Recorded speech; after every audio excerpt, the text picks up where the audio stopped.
Thanks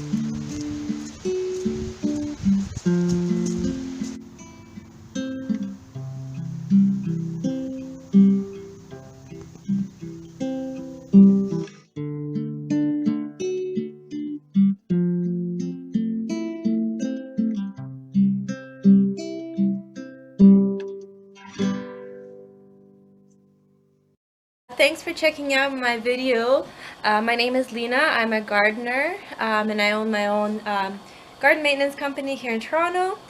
And this is the second installment of Grow With Me, where I show you how to grow your own food seeds at home.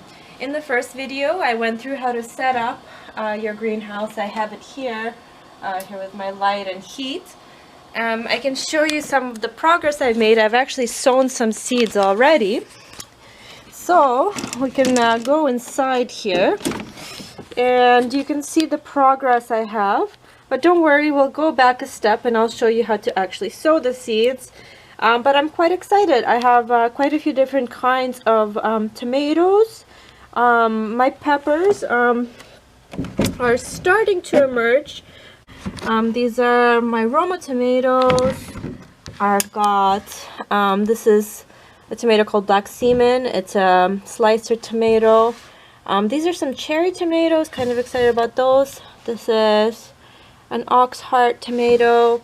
Got some sweet peppers, jalapenos. Those are seeds I got this year. These peppers are actually a hot banana pepper that I harvested last year. So today I'm going to talk to you about selecting your seeds, what you need to look for on the seed packets, and just the different ways of sowing them. This is how you generally will buy seeds. I mean, in addition, I also have my own seed pack that I made from some dill that I had harvested and saved. So basically, when you're sowing seeds, the first thing you're going to look for is the type of plant. So here we have dill. It doesn't say what kind of dill, but just says herb dill. Okay, that's a Mackenzie seed packet. What else do we have on the front? We have the height of the plant. It says it grows 2 to 3 feet. And also it says it's organic. I'll get into that in a minute. Here we have tomato. Specifically a cherry tomato from Burton Seeds. There's not really much other information on the front. And then in addition I have rainbow chard seed. On the front it says the cultivar here, bright lights, so that tells me that this is a specific type of rainbow chard. And then it also describes the flavor, mild sweet flavor, high nutrition, vivid colors. And then I have my own packet here. It says dill seeds. I didn't put the date on this. I should really put the date when I harvested these. But these are some dill seeds that I actually harvested from a plant I grew on my balcony a couple years ago. Getting back to the information we have so far. So on this seed packet it says organic. This is the Canadian certification for organic seeds. Now, I get very passionate about educating people about what organic means. There's so many different definitions, interpretations.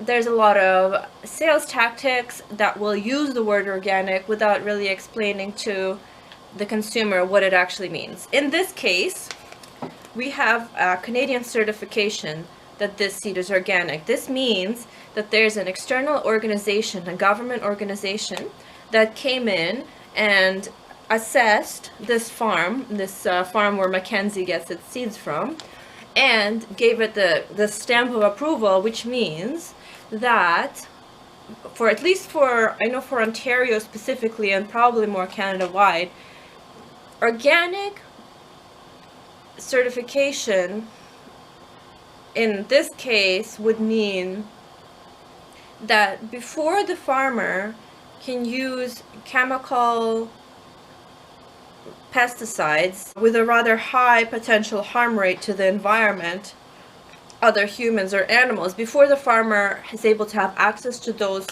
pesticides, they must have a really big problem on their hand. This is called the threshold.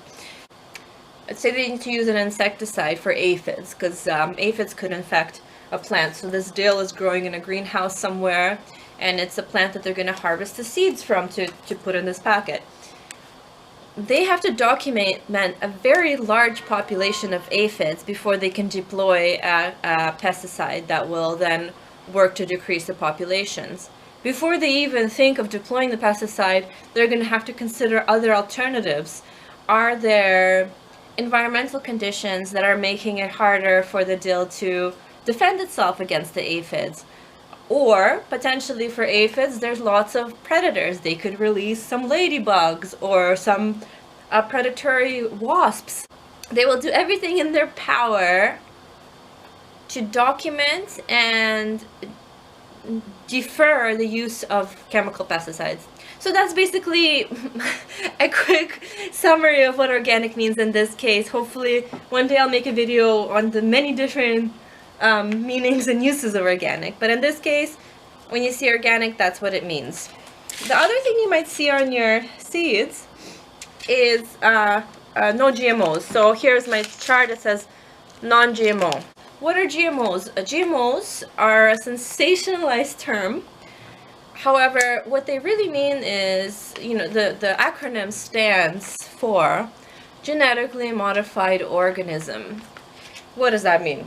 So this is an organism where humans have gone into the DNA of the plant.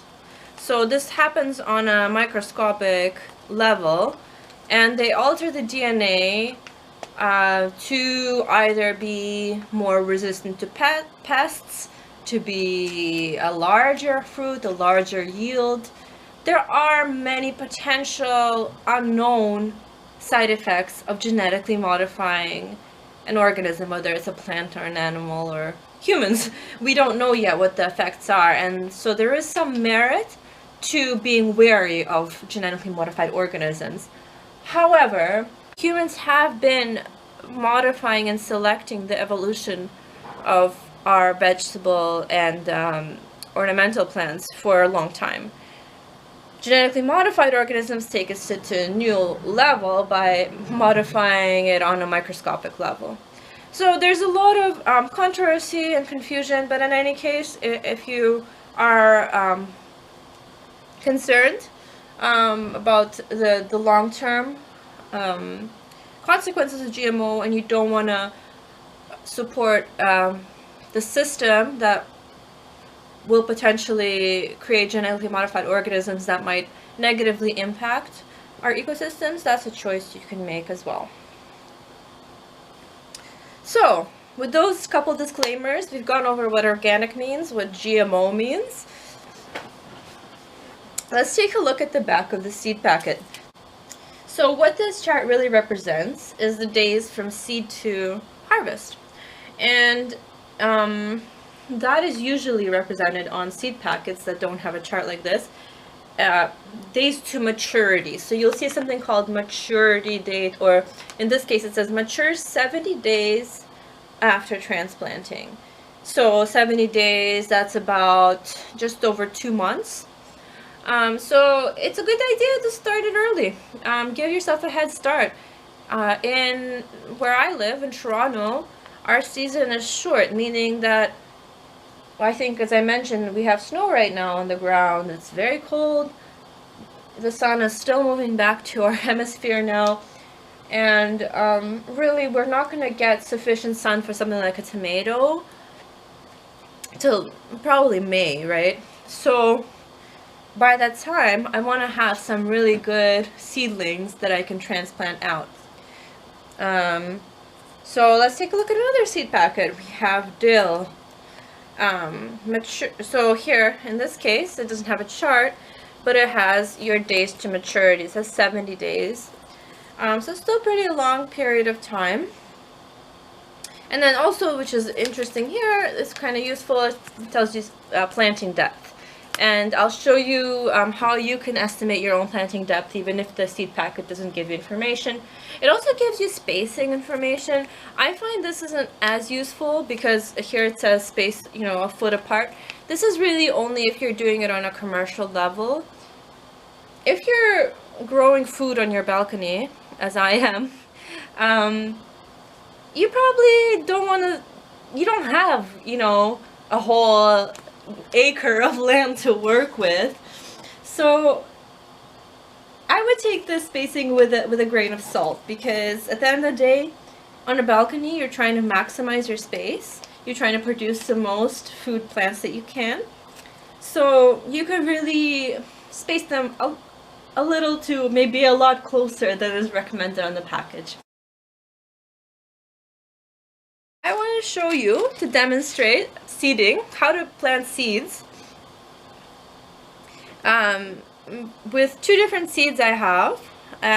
So I have my soil prepared here, my moist potting soil that has peat moss, compost, perlite, and vermiculite inside. And we're going to show some seeds. Here, I don't know if you can see that, we have dill. It's a very small seed. It's a very small seed. You can see I have like about 10 of them on my finger there. And this will influence how deeply we're going to sow the seed. And then in addition, I have this. This is a gourd, birdhouse gourd seed. One thing you can remember that will really help you with seeds is the larger the seed, the deeper you plant it. And this is a dill seed I harvested from one of my plants. So I'm going to take it and just sprinkle it on top. It's going to be sown quite thickly, meaning I'm going to have a lot of little seedlings in here, but you know what? I'm okay with that. The seed is getting old. I want to use it up. And that way I can select the best plants. One more step. I'm just going to slightly agitate the soil here, cover it up. So because the dill seed is so tiny, I don't want to cover it too much. I want it to still have some access to light because it's going to need that to germinate. So there we go. I've sprinkled it on. I've kind of disturbed the soil a little, and that's it. Interestingly, you'll see on one of my dill seed packets, it says so 1/4 inches deep. I used to be very religious about this. I would measure it out and use a dibbler and all that. But with a seed this tiny, you know, it's so small that really you just sprinkle it on the surface and cover it up. And that's it. It's going to go into my greenhouse set up. And then next we're going to take our birdhouse gourd. So here I have a couple seeds. That way, hopefully both of them will do well. So what I'm doing here, I'm using my finger, but you can use a pen, you can use a pencil. Basically, I'm making a hole about 1 inch deep. So here I have my 2 holes. I'm going to take the seed and drop it in there. I take the seed and drop it in there. And I'm going to cover it up and I'm going to pat it down. One of the main things when you're planting seeds is to make sure there's good seed to soil contact. So as much air as you can eliminate, I would definitely do that. This brings me to my last thing that you need to remember is to label your seeds. It might not seem like a big deal, but once you start getting into planting things, you'll realize how important it is to write down what you planted, how many seeds you put down, even just if you're curious. Say you put down 10 seeds and only 5 of them germinated, you know, then you know your seeds are maybe losing their potency a little bit. You write down the date, because again we looked at the maturity dates for the seeds, so you know you can schedule, okay, so you know 70 days to harvest, it's gonna take 7 days to germinate, so like in a week from now I should check and see if I should thin them out. So we'll hopefully you'll come back to see me do some of those things. And if there's room, I don't think there's room in my greenhouse right now, So I might have to go with the alternative method of my Ziploc bag greenhouse. So yeah, that's pretty much it. I hope you enjoyed this video. I hope you learned something about seeds, and I hope to see you again in my next installment. Thanks and take care. Happy growing.